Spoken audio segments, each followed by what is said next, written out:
présenter le sujet de mes recherches. Je dis d'emblée que comme c'est un travail en cours, il n'y aura pas de grandes conclusions choc sur ce qui s'est passé vraiment à la fin de l'âge du bronze, mais je peux déjà donner un aperçu de ce que mes recherches ont permis de déceler à travers les sources épigraphiques donc, pour la Méditerranée orientale. Donc pour ceux qui ne sont pas familiers du sujet, aux alentours de 1200 avant Jésus-Christ, la Méditerranée orientale va connaître une période d'instabilité générale.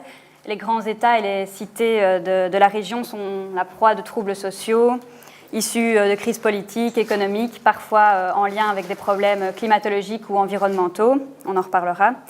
Et ces troubles vont provoquer la chute de nombreux centres égéens, anatoliens, levantins, ainsi que l'effondrement de l'Empire hittite tel qu'on le connaissait au XIIIe siècle, tandis que des populations en proie au conflit ou à la famine vont tenter de s'établir en Égypte, qui était encore à ce moment-là relativement prospère. Donc les événements qui se sont produits durant cette période et les causes surtout de cette situation de crise offrent l'une des grandes problématiques de l'histoire de l'Antiquité. Ils vont mener à une longue période de stagnation, d'abandon, de diminution, surtout de la complexité sociale et la disparition des anciens systèmes palatiaux. C'est la période qu'on va communément appeler Dark Ages, dans le bassin égéen, donc entre 1200 et 800 environ avant Jésus-Christ, où on assiste vraiment à une transformation profonde de la société à tous les niveaux. Et même si donc on a la disparition de ces anciens systèmes palatiaux et une diminution de la complexité de ces systèmes, cette époque va aussi amener une série d'innovations, vu qu'on va avoir petit à petit la transition vers l'âge du fer et d'autres formes de structures politiques et économiques. Donc, un des éléments, bien sûr, du dossier qui est mis en évidence de manière récurrente est celui des peuples de la mer, donc ces coalitions de différentes ethnies dont les attaques sont relatées par les pharaons Meremta et Ramsès III sur leurs murs de temples. Ils furent longtemps considérés comme les principaux responsables de cette situation de crise, et les raids qu'ils semblent avoir menés, d'après les textes égyptiens, en Anatolie et au Levant, vont conduire à la destruction de cités, donc c'est mentionné dans les textes, comme par exemple la cité portuaire d'Ougarit. Donc ici, c'est simplement quelques images des reliefs égyptiens de Ramsès III sur son temple à Médine Tabou. On a un relief de la bataille terrestre, mais aussi un relief de la bataille navale, avec un petit focus sur les bateaux de ces peuples de la mer. Et puis les prisonniers amenés, ici ce sont des pélessettes, amenés devant les dieux. Une tendance récente, enfin maintenant ça fait quand même quelques années, c'est de considérer déjà que ce ne sont pas des invasions mais bien des migrations de population, et que ces migrations sont plutôt à voir comme une conséquence d'une crise plus générale qui se serait développée, c'est ça qu'il faut analyser, au long du XIIIe siècle, et non comme la cause première de la situation de trouble.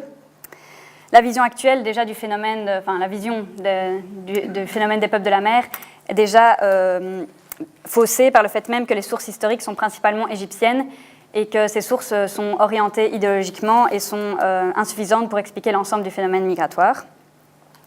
Donc on doit se poser la question de est-ce que tous les changements qu'on peut observer à la fin de l'âge du bronze en Méditerranée sont liés entre eux, est-ce qu'ils sont liés à ces migrations de population, et quelles sont les causes de ce déclin ou ces transformations que l'on peut observer donc, à la fin du XIIIe siècle.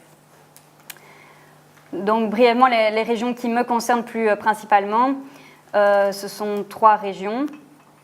Donc je ne sais pas si on voit pas la souris. L'Anatolie, donc la Turquie actuelle, l'Égypte et le couloir syro-palestinien qui se situe entre les deux, qui est constamment donc, sous domination de l'un ou de l'autre des empires. Alors pour l'Anatolie, le principal, l'empire qui domine une grande partie de l'Anatolie est l'empire du Hatti, donc dont le cœur se situe là où je l'ai mis. Et c'est intéressant d'analyser l'Anatolie au XIIIe siècle parce qu'on peut penser que comme c'est un empire bien structuré, etc., c'est un État fort cohérent, mais on assiste très tôt à la création de vice-royaumes, comme le vice-royaume de Carchemish en Syrie, qui va donc être le royaume qui va s'occuper de toute l'administration en Syrie hittite.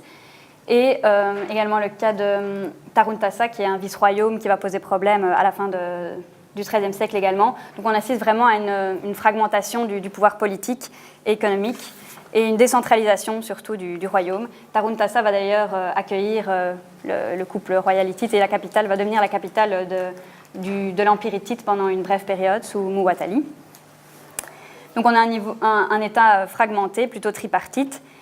Ce qui est intéressant à analyser aussi, c'est le rôle des peuples de l'Anatolie occidentale, qui doit être réévalué, puisque ce sont des peuples qui vont être de temps en temps dans l'Empire, de temps en temps en dehors, parfois alliés, parfois ennemis. Donc on a des populations comme le royaume d'Arzawa, la cité autour, Wilusa, qui est la Troie qu'on connaît, et le rôle qu'ils ont pu avoir également avec l'Achiawa, donc qui est associé grosso modo principalement à des Achéens, enfin des Mycéniens, donc que ce soit dans les îles, sur le continent grec ou sur la côte occidentale de l'Anatolie. Et on a également toutes les relations avec la Syrie qui va également poser problème durant le XIIIe siècle. Pour l'Égypte, l'Égypte du XIIIe siècle, c'est l'Égypte de la XIXe dynastie, donc des règnes de pharaons connus comme Sédi Ier, Ramsès II, Meremta, et puis début du XIIe, Ramsès III. Donc c'est l'époque, pour ceux qui connaissent, de la bataille de Kadesh entre l'Empire hittite et l'Empire égyptien, du premier traité entre États interétatiques de l'histoire, le traité égypto-hittite, donc qui va permettre une stabilisation des relations et justement du commerce. On va le voir, c'est très important pour après. Des mariages diplomatiques entre les grandes puissances. Et bien que le siècle de Ramsès II peut être considéré comme un siècle assez prospère et très stable, on peut néanmoins déjà déceler une diminution de la force politique, économique ou militaire de l'Égypte, déjà à ce moment-là, qui annoncera les prémices de beaucoup plus loin pour l'Égypte, mais déjà de la fin du XIIIe siècle. Et ensuite, le Levant, donc, comme je l'ai dit, sous domination hittite et sous domination égyptienne. Donc, il n'était stable et prospère que grâce à l'équilibre des deux grandes puissances, que sont les deux empires cités. Et si ceux-ci se trouvent affaiblis ou plus davantage centrés sur eux-mêmes, il n'est pas surprenant que la région levantine en ait été affectée d'une manière ou d'une autre. On le verra également avec le cas d'Ougarit. Donc, pour étudier l'ensemble, on a surtout des archives palatiales de deux grandes cités qui sont les plus intéressantes. Ougarit sur la côte syro-palestinienne, qui nous a livré une quantité assez incroyable d'archives. Et Emar sur l'Euphrate, qui nous a également livré des archives intéressantes. Et les deux cités sont sous domination hittite, donc nous donnent vraiment un aperçu des relations entre suzerains et vassaux à l'époque. En connexion avec ces différentes sources textuelles, on peut voir également le lien que ces trois régions, on va dire, entretenaient avec, comme je l'ai dit, l'Achiawa. Donc, ils l'ont mis dans le bassin égéen, à l'Achia, qui est l'île de Chypre, et bien sûr, comme je l'ai déjà dit, la Syrie. Alors, de nombreux chercheurs se sont penchés sur la question, évidemment, de l'effondrement d'une grande partie de ces États et cités de la région fin du XIIIe siècle. Je ne suis pas la première à m'intéresser au sujet. Mais leur étude a généralement porté sur les années qui ont directement précédé ces bouleversements et sur les siècles qui ont suivi, donc comme j'ai dit, les Dark Ages. Dans cette quête des causes, les peuples de la mer ont bien sûr été le sujet qui a été le plus abordé dans les écrits, surtout la question de leur origine et de leur lieu après de destination, de la question de toute l'étymologie des noms égyptiens, notamment. Quelques monographies sont entièrement dédiées au sujet, comme celle ici de Sandars, The Sea Peoples, et d'autres écrits traitent de la Méditerranée en général et parlent donc de ces peuples de la mer. Et dans ces ouvrages, c'est vraiment surtout l'identification des peuples de la mer et la question de leur origine, comme j'ai dit, qui reste la préoccupation majeure. Comme certains éléments donnaient à penser qu'il s'agissait davantage de migration, comme je l'ai dit, les chercheurs se sont très vite intéressés aux causes qui auraient pu pousser ces populations à migrer. Donc on a différentes théories qui vont commencer à être élaborées. Et par exemple, Druce, en 1993, va reprendre un peu les théories évoquées à son époque, aussi variées que tremblements de terre, sécheresse, changement dans l'armement, etc. Et il va conclure lui-même que, selon lui, ce qui a mené à la catastrophe, c'est un changement dans la tactique militaire et dans l'armement qui aurait donné alors l'avantage à des populations jugées jusqu'alors barbares. D'autres écrits donc, essayent de déterminer les causes via l'archéologie ou via les textes, via les deux parfois, en se concentrant surtout sur les crisis years, comme on appelle, donc le XIIe siècle. On a quelques exemples ici.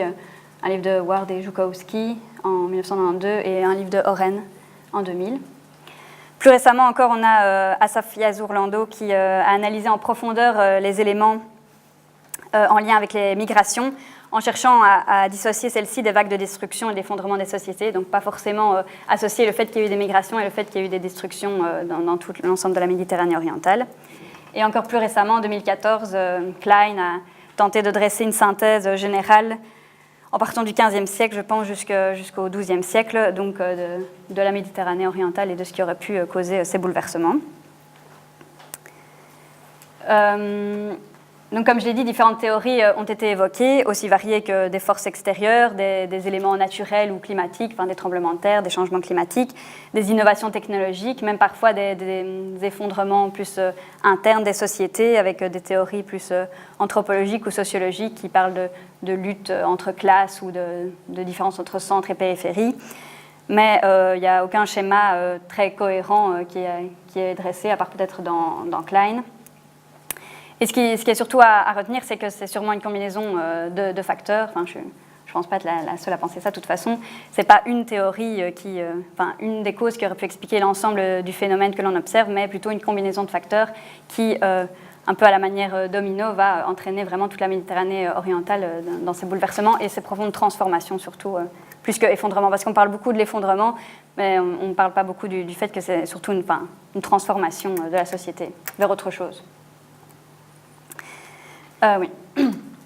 Juste, donc, l'objectif de mes recherches est de nuancer cette vision traditionnelle d'un siècle de prospérité et de stabilité, donc ce XIIIe siècle avant Jésus-Christ, et de voir s'il ne peut pas être plutôt perçu comme la première étape d'une crise profonde, en regardant dans les sources, surtout épigraphiques, s'il n'y a pas les prémices de cette crise,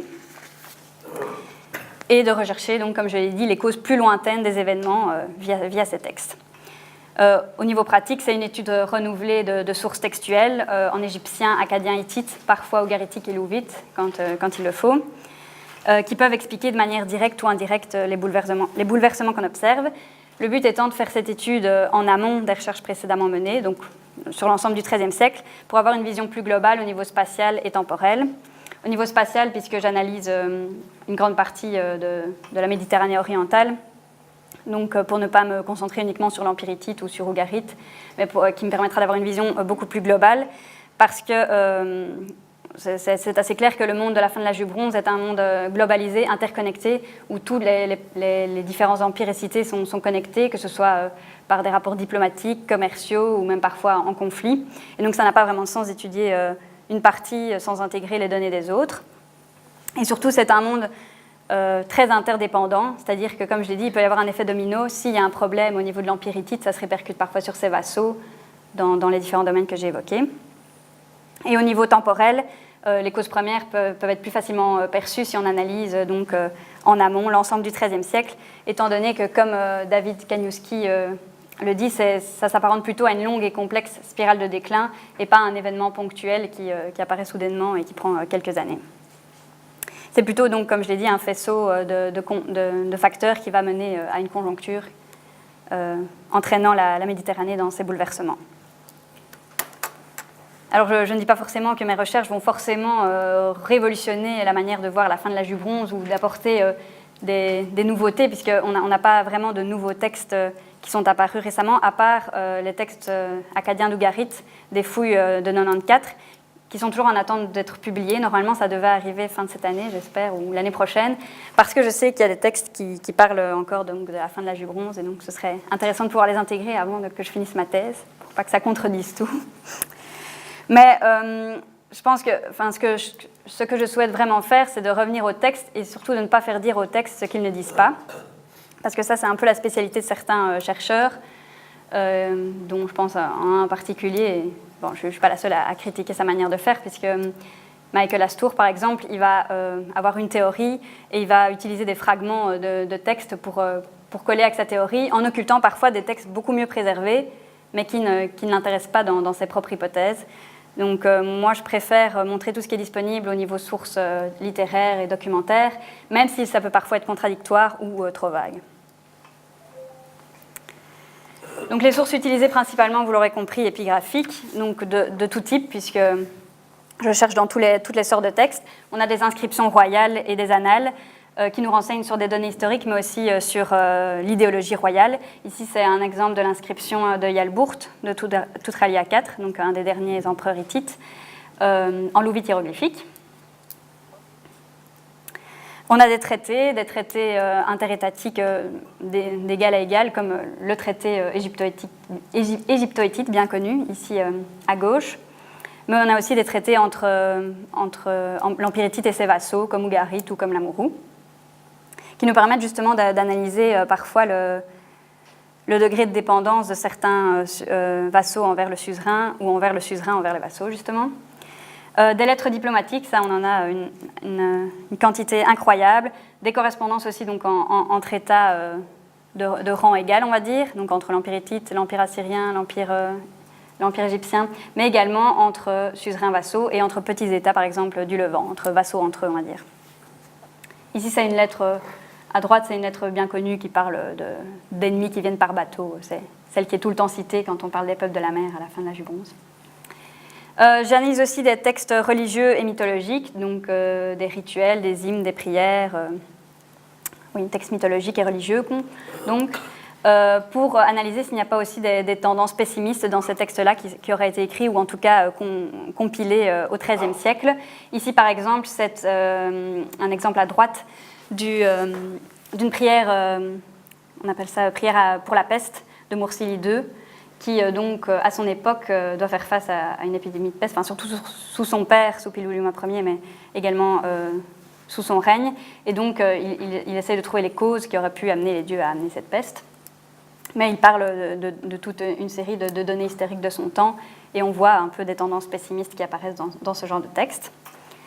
Et enfin des textes économiques, administratifs, légaux. Ici à droite, c'est une tablette de la ville d'Aimar, donc, qui permettent de nous renseigner sur le fait qu'il y a eu des problèmes économiques au niveau de la structure palatiale ou des transactions inhabituelles qu'on n'a qu'en temps de crise, dont je reparlerai un peu par la suite.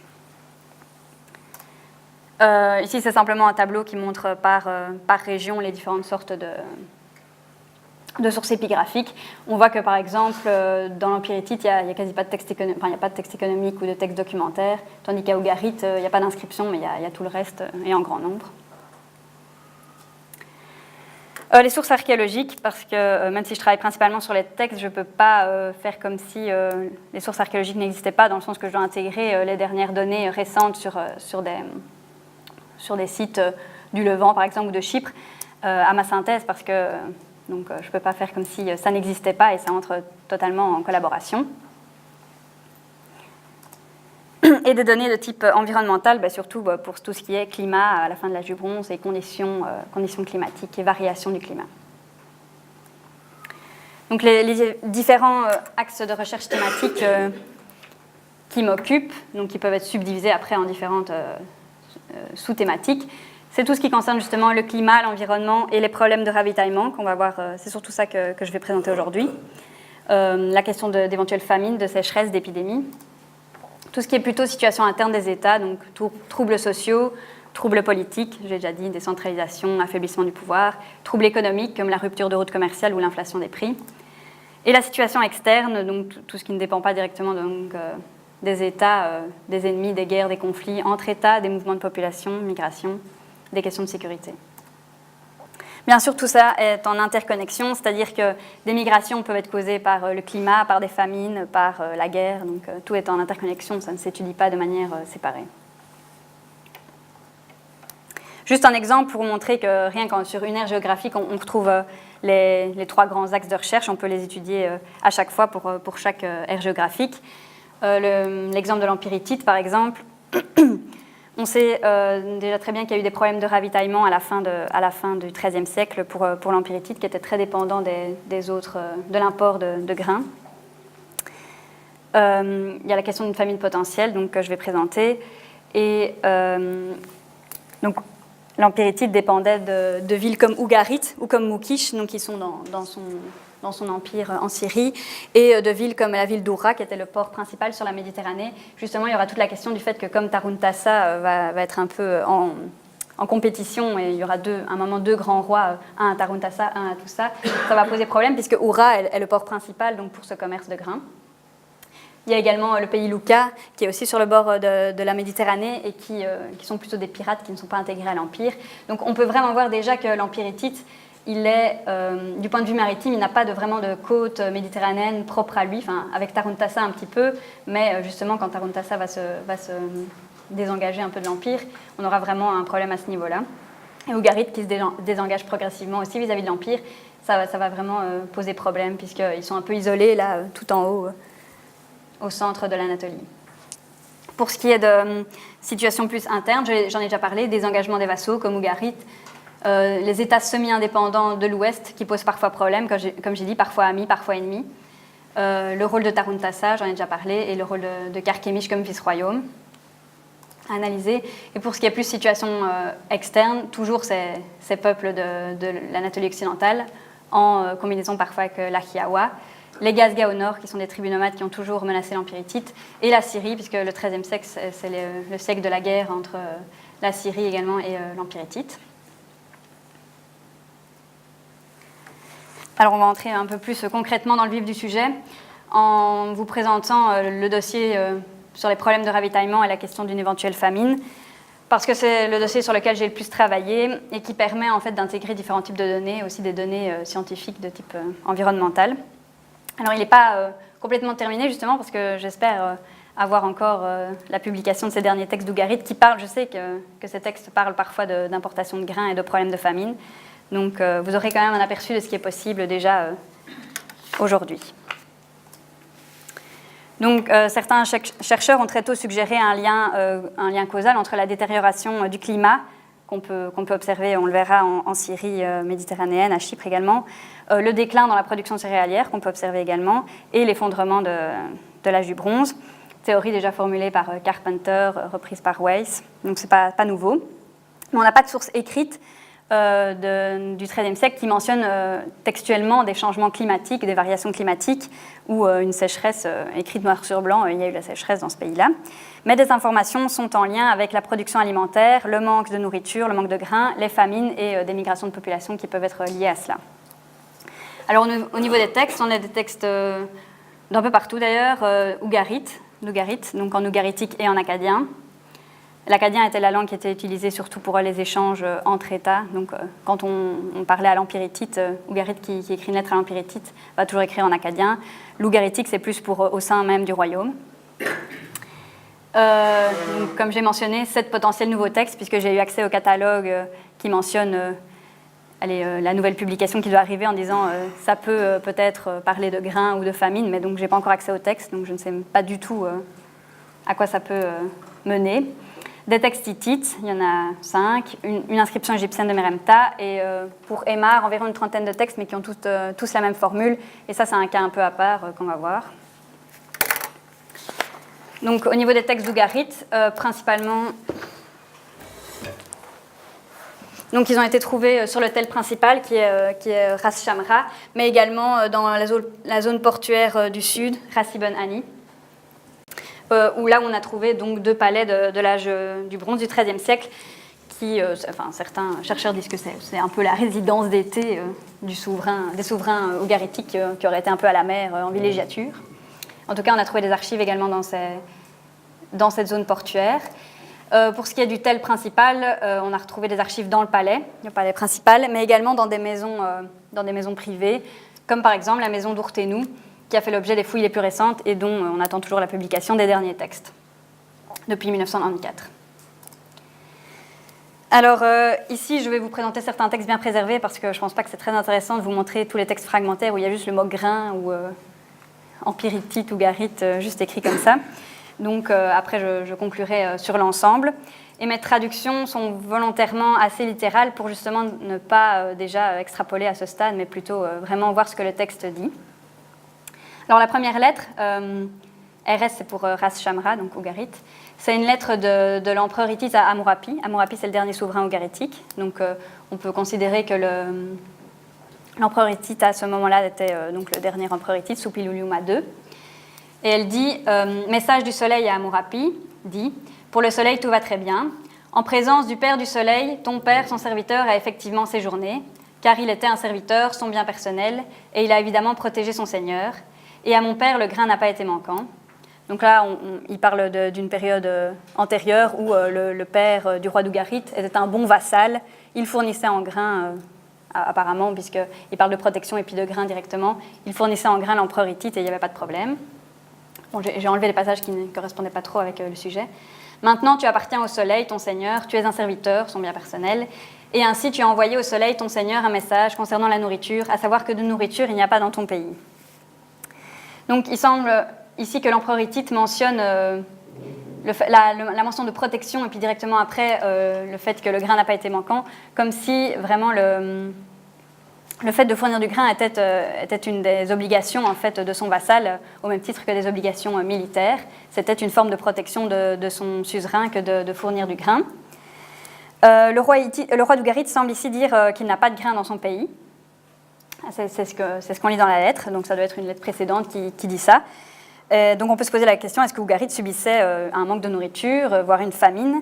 Il y a une autre lettre qu'on va voir juste après qui en parle. Ou alors, là c'est la question qu'on se pose, est-ce que c'était un prétexte pour un désengagement progressif du vassal envers son suzerain, donc pour garder justement plutôt, en ces périodes plus difficiles, des grains pour lui-même et ne pas devoir fournir des quantités importantes, comme on va le voir, de grains à son suzerain. Donc, il y a la question de savoir si c'est un prétexte ou s'il y a vraiment eu une famine à Ugarit. Et est-ce qu'il y a eu une famine en Hatti? Là, on ne parle pas de... Enfin, le Hatti, c'est l'empire hittite. Est-ce qu'il y a eu une véritable famine? On ne parle pas ici de famine, on dit juste qu'avant, le grain n'a pas été manquant et qu'ici, apparemment, le roi d'Ugarit ne veut plus en fournir. Alors, une autre lettre qui a été versée au dossier aussi de cette famine, c'est la RS 1847. Cette fois-ci, un message de Pegen au roi d'Ugarit, c'est plus ou moins de la même période également. Pegen, c'est un fonctionnaire, en fait, un haut fonctionnaire hittite. Que la paix soit avec toi, que les dieux te protègent et te gardent en bonne santé. Comme mon fils, il parle au roi d'Ugarit en l'appelant mon fils, a envoyé un message concernant la nourriture. Il y a chez moi une grande famine, donc mon fils équipera cela, il fournira un navire de mer. Puis après, c'est cassé. Donc ici, on voit vraiment qu'apparemment le roi d'Ugarit dit qu'il y a chez lui une famine. En tout cas, il dit qu'il n'y a plus d'abondance, etc. C'est toujours la question, est-ce que c'est un prétexte ou une excuse pour éviter d'envoyer du grain au Hatti, ou est-ce que Ugarit souffrait vraiment de famine à ce moment-là? Parce qu'il y a des textes économiques qui nous parlent de la situation dans la ville même d'Ugarit, où les aires de battage de grains ont l'air bien fournies, il n'y a pas l'air d'avoir de problème dans les quantités de nourriture en tout cas. Ici, c'était 2 tablettes ugaritiques, maintenant c'est 2 tablettes acadiennes, mais toujours d'Ugarit. Une tablette ici aussi à la fin du XIIIe siècle, mais d'un souverain précédent, Outralia IV. On pense que c'est le souverain hittite qui écrit puisqu'il parle après du soleil, donc de lui-même en parlant du soleil, c'est l'empereur hittite, au roi de l'Ugarit. Donc pour le soleil, tout va très bien. Le roi t'a libéré, exempté du service, mais quand il a scellé et t'a donné les tablettes, est-ce qu'il n'était pas dit alors ce qu'on lui écrira, il entendra et fera? Parce que justement, Outralia IV va libérer Ugarit de son devoir militaire pendant la guerre assyrienne, mais ça ne l'exemptait pas de toute demande par la suite, c'est-à-dire qu'il l'a exempté à un moment, mais normalement, quand un suzerain écrit à son vassal pour lui demander quelque chose, il doit le faire. Et Ugarit ne semble pas le faire. Et maintenant, ce qu'on t'écrit, pourquoi ne le fais-tu pas? Selon ce que le roi ton Seigneur a dit, agis en tout point. Il t'a libéré, et toi, le roi ton Seigneur, ce qu'il t'écrit, fais-le. Ainsi maintenant, les gens de la ville d'Urra, donc c'est cette ville sur la côte anatolienne, demandant au soleil de la nourriture, le soleil leur a assigné 2000 mesures d'orge de grains en provenance de Moukish. Et toi, donne-leur un grand bateau et des hommes d'équipage, qu'ils puissent emporter ce grain dans leur pays. En 1 ou 2 fois, ils le porteront, mais toi, ne leur refuse pas un bateau. Dans cette affaire, le soleil leur a envoyé Aliziti, le Reschari, bon, c'est des fonctionnaires, et Kouni. Il en va d'eux, c'est une question d'eux, enfin ça c'est implicite. Puis après, il y a corps, cadavre ou vie, donc mort ou vie, rapidement, mais à leur disposition. Donc on voit que c'est quand même une quantité importante, 2000 mesures de grains qui sont demandées par les Hittites pour la ville d'Urra en Cilicie. Et ces grains proviendraient donc de Moukish, juste au nord d'Ugarit, donc sur la carte. Et on peut penser alors qu'Ugarit est assez prospère à cette période-là, parce qu'il s'agit quand même de 450 tonnes de grains, par tout un procédé que je ne vais pas vous expliquer ici pour savoir comment est-ce qu'on transcrit les quantités à l'époque en quantités actuelles. Et donc, le grain est fourni par Mukish et Ugarit doit fournir le bateau et les hommes d'équipage pour transporter ce grain de la côte syrienne à la côte anatolienne. Donc, on voit que Oura joue un rôle capital dans ce transfert, vu que c'est le port principal d'attache pour l'arrivée de grains, et Ugarit joue un rôle principal également dans ce transfert, vu que c'est lui qui organise tout ce grain. Donc il y a déjà le premier point qu'on peut voir, c'est qu'il y a une réelle dépendance, comme j'ai déjà dit, de l'Empire hittite envers les autres États ou les autres cités pour se fournir en nourriture. Phénomène qui a dû s'intensifier de plus en plus à la fin du XIIIe siècle, vu les tablettes de cette période. Alors, comme il ne fait pas mention explicite de famine dans cette lettre, Hoffner pense qu'il s'agit peut-être d'une cargaison régulière, c'est-à-dire qu'après le traité égypto-hittite, comme les relations sont bonnes entre toute la Méditerranée orientale, entre les deux grands empires, il se peut qu'il y ait eu, c'est sûr, même des cargaisons régulières de grains qui amenaient le grain du sud au nord, dans l'Empire hittite, et que ça faisait partie de l'arrangement entre les différentes parties, et que ça ne reflèterait pas alors une situation d'urgence. Mais il y a quand même la mention de mort ou vie, cadavre ou vie. Bon, ça peut être une exagération, hein, ça, dans la littérature, on n'est jamais certain. Mais les quantités sont quand même assez énormes. Il y a d'autres textes que je n'ai pas mis ici qui montrent quand même des quantités assez importantes de grains. En tout cas, ça montre vraiment la dépendance de l'Empire hittite. Et ça, c'est un point très important. Ensuite, une dernière tablette d'Ugarit. Ça, c'est plus pour ce qui concerne le royaume d'Ugarit en tant que tel. Donc, c'est un serviteur qui parle à son maître, un serviteur d'un domaine. Ainsi, Eniya ou Baniya, parce que la première syllabe est pas très lisible. Que je puisse servir de substitut à mon Seigneur. Ainsi, à mon Seigneur, je t'ai fait porter une tablette et celle-ci est la seconde. Livre les provisions et les ânes, qu'ils les prennent, les portes de la maison sont scellées. Et puis, comme il y a dans votre maison la famine, nous allons mourir de faim. Si vous n'arrivez pas rapidement, nous allons mourir de faim. Vous ne reverrez pas vivant un homme de ton pays, cette fois.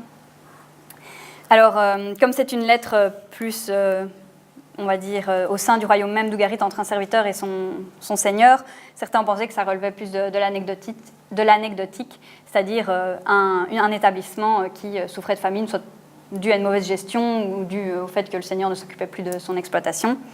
Surtout que, comme je l'ai déjà dit, d'autres textes économiques mentionnent que la ville d'Ugarit ne semblait pas manquer de grains, puisque dans les textes, on mentionne des quantités et des aires de battage bien remplies.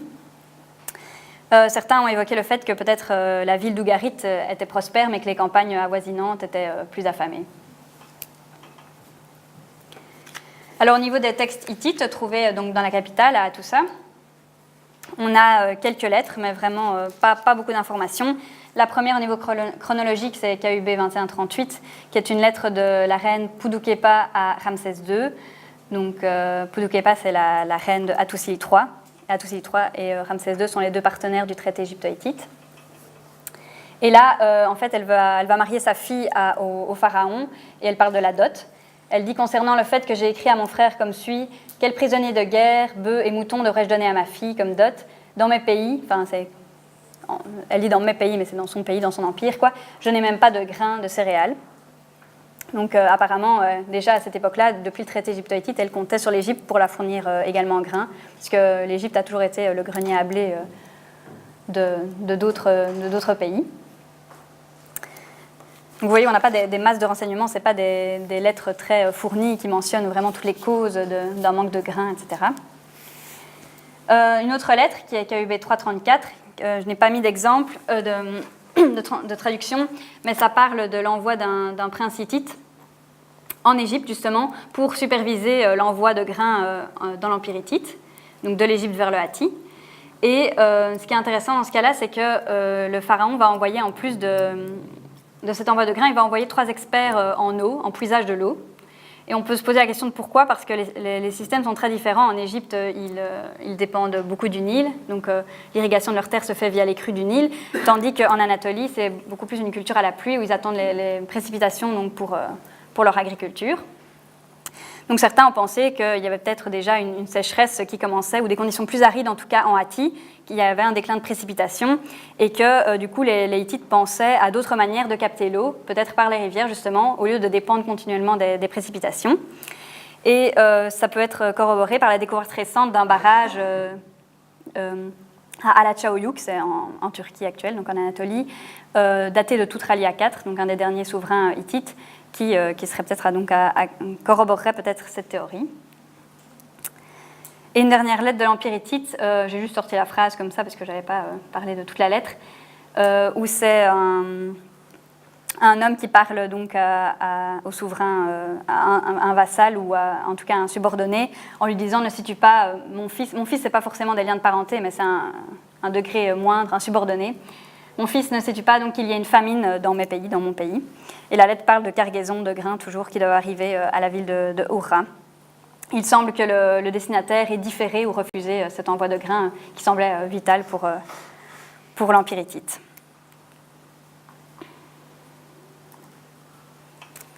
Alors la seule inscription en Égypte qui parle de cet envoi de grains, c'est une inscription datée du pharaon Meremta, donc un des derniers souverains aussi du XIIIe siècle, et qui lui mentionne à Karnak sur son mur, après où il mentionne sa victoire sur les peuples de la mer, parce que déjà à son époque il y avait une incursion de peuplades étrangères, de Libyens et de peuples de la mer. Après avoir narré sa victoire, il mentionne également qu'il a envoyé des grains à l'Empire hittite pour, et je cite là, rendre vivant ou vivifier ce pays de Kéta.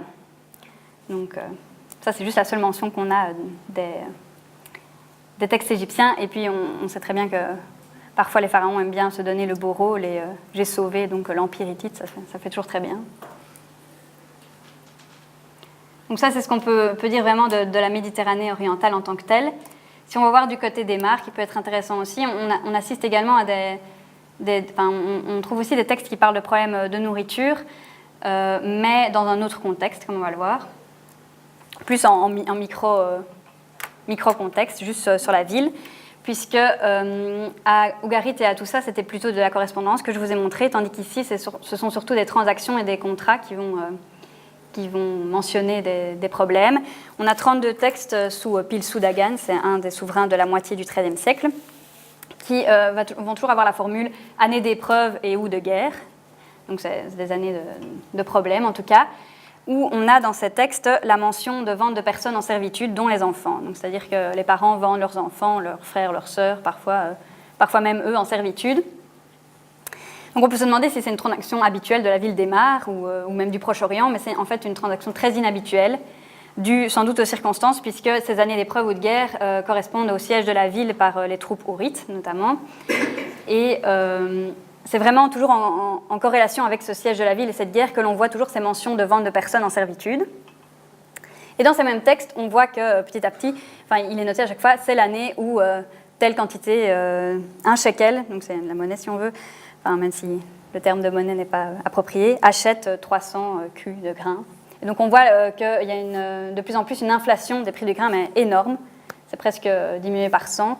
Et on voit que donc, tout est en lien, c'est-à-dire qu'on a ce siège de la ville par une guerre, donc par les Hurrites. On a une grande inflation de prix du grain qui peut donc faire penser que évidemment, les ressources commençaient à s'épuiser, et la plupart des gens moins aisés qui vendaient en servitude ou vendaient leurs enfants ou leurs partenaires ou autres membres de leur famille en servitude pour justement eux pouvoir se nourrir eux-mêmes et que les autres aient plus de chance chez quelqu'un de plus riche qui avait encore de quoi se payer du grain. Donc on voit que c'est un schéma un peu différent, vu que ça c'est vraiment en lien avec un cas particulier de siège ou de guerre, mais ça se passe aussi au XIIIe siècle, moitié du XIIIe siècle. Alors qu'est-ce qu'on peut déjà à ce stade tirer des textes? C'est que, comme j'ai déjà évoqué, donc, au niveau de l'Empire hittite, les contacts commerciaux sont intenses entre le Hatti et ses partenaires commerciaux, que ce soit Ugarit ou d'autres cités donc, sur la côte syro-palestinienne, et l'Empire égyptien, pourvoyeur de grains quand même de manière assez conséquente. Et une réelle dépendance donc, qui se met en place de l'Empire hittite déjà tout au long du XIIIe siècle, après le traité égypto-hittite, on le voit, très clair et qui a pu s'accentuer avec le temps. Ce sont des quantités assez importantes, comme j'ai dit, je n'ai pas cité tous les textes, mais c'est des quantités importantes. On peut se poser la question, donc, est-ce que ce sont des expéditions d'urgence ou un trafic habituel? Donc, l'Empire hittite avait des besoins de grandes quantités. Et la mention de manque ou de famine, parce que c'est très explicite dans les textes, c'est le terme famine. Est-ce que ça s'apparente plus à des exagérations littéraires? Dans ce cas, pourquoi à chaque fois? Et on peut le mettre en lien, comme j'ai dit, avec des découvertes archéologiques, donc ces barrages par exemple, des grands entrepôts qu'on a retrouvés à Ugarit qui datent du XIIIe siècle également, ou des grands réservoirs d'eau qui ont été construits à cette époque-là, donc pour essayer au maximum de capter les précipitations. Et tous ces indices, par exemple, l'auteur Shai Divon, en 2008, dans son article, trouve que tous ces indices de textuels et avec donc ces barrages, etc., ces réservoirs, peuvent penser, et l'envoi d'experts en Égypte au niveau du puisage de l'eau, font penser peut-être à une éventuelle sécheresse en Hatti à l'époque, à la fin de l'âge du bronze, qui a pu donc poser encore plus de problèmes au Hatti, vu qu'il avait déjà des grands besoins en grains et d'une dépendance par rapport aux autres. Au niveau des mares, comme je l'ai dit, c'est une situation qui semble assez extrême, mais en lien avec le siège de la ville et pas en lien avec une éventuelle variation climatique. À Ougarit, Ougarit qui prétend ne pas avoir assez de nourriture, comme je l'ai dit, réalisée au prétexte. C'est pas encore très clair à ce stade, mais on a peut-être un indice intéressant dans la situation entre ville et campagne. Donc, si la ville était assez approvisionnée, mais que les campagnes étaient de plus en plus affamées au fur et à mesure du XIIIe siècle. Et en tout cas, ce qui est clair, c'est qu'il y a un désengagement progressif d'Ougarit par rapport à son suzerain. Je n'ai pas montré toutes les autres tablettes qui parlent du désengagement progressif, mais il y a des tablettes qui parlent du fait que Ougarit ne se présente plus à la cour hittite comme il devrait. Ougarit n'envoie plus les cadeaux aux princes hittites, aux différents hauts fonctionnaires. Ougarit ne veut plus aller en guerre pour le compte de l'Empire hittite. Donc il cherche à se soustraire petit à petit à ses devoirs de vassaux. Et ça posait vraiment problème pour l'Empire hittite qui justement avait en quelque sorte conquis la Syrie également pour toutes ces richesses. Et Ougarit était une ville prospère et florissante sur la côte, il fallait pas la perdre, quoi. Alors que nous disent, est-ce que les données environnementales corroborent un peu ce que les auteurs pourraient penser, donc une sécheresse à l'époque? Bon, ici, je vous épargne les données brutes et les analyses détaillées sur les méthodes que moi-même je ne comprends pas vraiment pour aller directement aux conclusions, parce que ce n'est pas vraiment mon domaine. Donc il y a des articles très récents, notamment de David Kaniewski et de Drake, sur la situation en Syrie et à Chypre, donc au niveau environnemental. Et ces données environnementales et archéologiques sont utilisées pour tester les hypothèses d'un changement climatique sur les occupations humaines et les cultures humaines à l'époque, sur une éventuelle famine, des populations, migration, mais également sur les capacités d'adaptation des humains face à des situations donc, climatiques qu'ils ne maîtrisent pas. Donc, d'après les dernières conclusions, en combinant notamment les données de Chypre et de Syrie côtière, les études montrent que la crise de la fin de l'âge du bronze coïncide avec le début d'un événement de sécheresse, donc des conditions de plus en plus arides et un épisode de sécheresse fin du XIIIe siècle. Et ce changement climatique aurait causé des déficits dans la production céréalière, ça se retrouve également dans les données. Et donc peut-être des famines et peut-être donc aurait précipité des crises socio-économiques ou des mouvements de population. Et on voit qu'il y a une très grande sensibilité des sociétés d'alors avec des variations climatiques qui peuvent être même des petites variations climatiques. Drake, quant à lui, analyse le déclin dans les températures d'eau de surface en Méditerranée qui vont amener à la diminution du taux d'évaporation. Et alors les vents vont prendre moins de vapeur d'eau et donc il y a un déclin des précipitations. Je le crois comme ça parce que je n'ai pas analysé toutes les données. Et on assiste donc à des conditions plus arides et donc un déclin des précipitations, notamment, ils analysent beaucoup la Syrie côtière. Les centres palatiaux de la fin de l'âge du bronze, qui sont fortement dépendants de la production agricole, ont donc pu vraiment souffrir de ces changements climatiques. De telles pressions climatiques ont dû influencer, donc, comme j'ai dit, les tensions sociales qui auraient pu mener, selon Drake, à des compétitions pour les ressources de plus en plus limitées.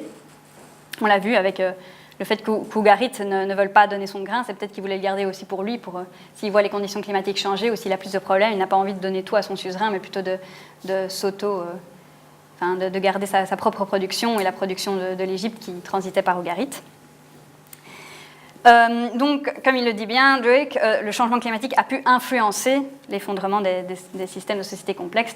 C'est-à-dire que, comme je vous le montre ici, c'est un des facteurs que j'étudie, mais c'est clairement pas un changement climatique qui a bouleversé et fait que toute la Méditerranée orientale s'est retrouvée effondrée et n'a pas pu se relever. Mais c'est un des aspects, une des clés de lecture.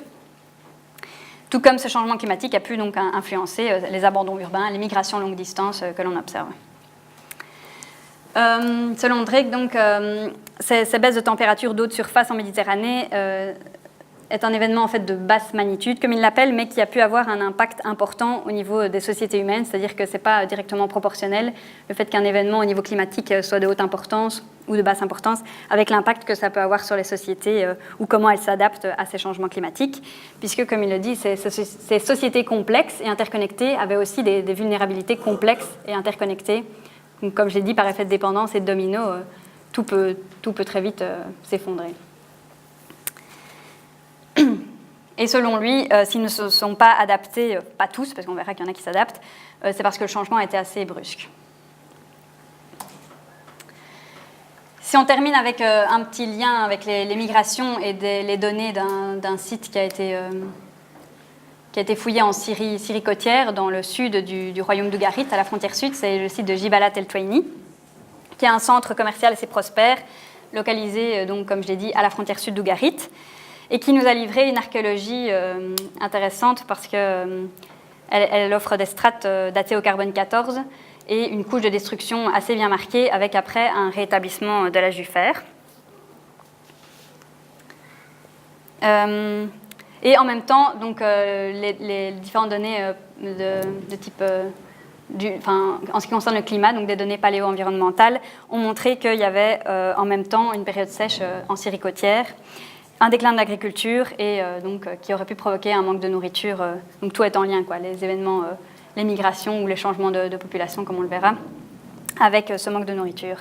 Donc la période sèche qu'ils analysent à Jibalat El Touaini est marquée par le déclin agricole et elle peut être corrélée avec d'autres recherches qu'ils ont également faites sur l'île de Chypre, donc qui est juste à côté. Dans les études, ils indiquent donc cette crise de la fin de l'âge du bronze, les mouvements de population et le début de la période de sécheresse sont tous des éléments qui apparaissent en même temps, donc font peut-être partie d'un seul et même événement, on va dire, interrelié, quoi. Donc, comme j'ai dit, le site de Tel Touaini conserve une rare couche bien préservée de destruction, enfin il l'appelle Sea People Destruction Layer, parce que c'est une couche de cendres qui contient des restes de conflits, donc parce qu'il y a des têtes de flèches en bronze, des murs tombés, des maisons brûlées, des cendres, des assemblages céramiques chronologiquement très limités. Et donc cette archéologie stratifiée, en plus de sources épigraphiques, en plus même d'observations astronomiques, dont je parlerai un peu plus tard, sont utilisées pour dater précisément les arrivées de populations étrangères en Syrie, donc en tout cas sur le site de Jibalat El Touaini. Oui, donc comme j'ai dit, comme il y a des découvertes donc, de têtes de flèches en bronze, d'assemblages céramiques importés enfin, on retrouve des assemblages céramiques de l'Ételadic Trebi, donc de la fin du XIIIe siècle, importés, et puis après, directement après, des assemblages céramiques faits localement, produits donc, de type mycénien.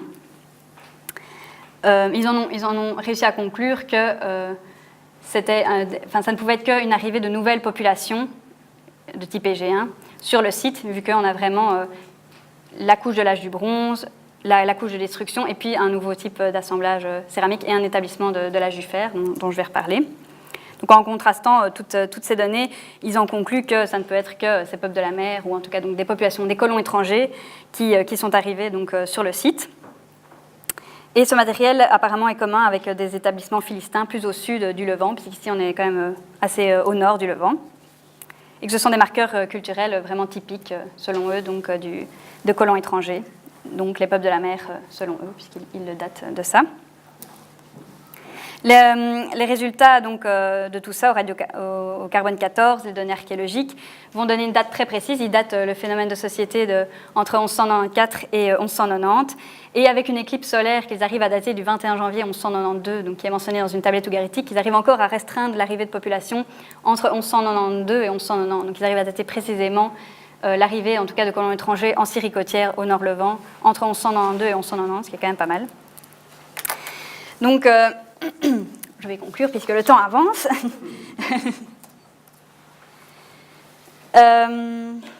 Oui, je termine juste en disant que donc, le site d'Ougarit, le site Jibalat El Touaini a eu directement un établissement de l'âge du fer directement après la destruction, ce qui montre qu'il n'y a pas toujours une réponse des humains à des changements importants qu'ils ne maîtrisent pas, c'est-à-dire que certaines cités comme Ougarit ne vont jamais se relever, tandis qu'à Jibal El Toini, qui est juste un peu plus au sud, il y aura directement un établissement de l'âge du fer, et c'est peut-être dû au fait qu'il y avait une rivière et des sources abondantes d'eau avoisinantes dans la plaine qui ont pu faire que ces personnes, ces nouveaux colons et ces autochtones ont pu mieux s'adapter à des variations climatiques. Pour conclure, qu'est-ce qu'on peut déjà dire avec tout ça ? Je crois que vous avez compris le fait que j'aime bien dire qu'il y a vraiment une dépendance de l'empyrétite en ce qui concerne l'approvisionnement de nourriture, donc des différents partenaires que j'ai évoqués. Et c'est vraiment, je pense, plus que des réelles famines, c'est toujours difficile à avérer, que c'est vraiment cette dépendance du Hatti au fur et à mesure du XIIIe siècle qui a fait que l'Empire, au final, a fini par s'effondrer. On a des conditions de sécheresse, des conditions arides, des baisses de précipitations et un déclin dans la production céréalière. Tout ça ayant pu amener à un manque, des famines, peut-être des problèmes sociaux et des rébellions, mais ça je dois encore analyser, et des mouvements de population. Mais je conclurai en disant que c'est, comme je l'ai dit, un parmi les facteurs qui ont pu amener tous ces événements, tous ces bouleversements à la fin de l'âge du bronze. Mais je crois que c'est une clé de lecture déjà intéressante à analyser puisqu'elle est interconnectée avec plein d'autres thématiques. Voilà, merci.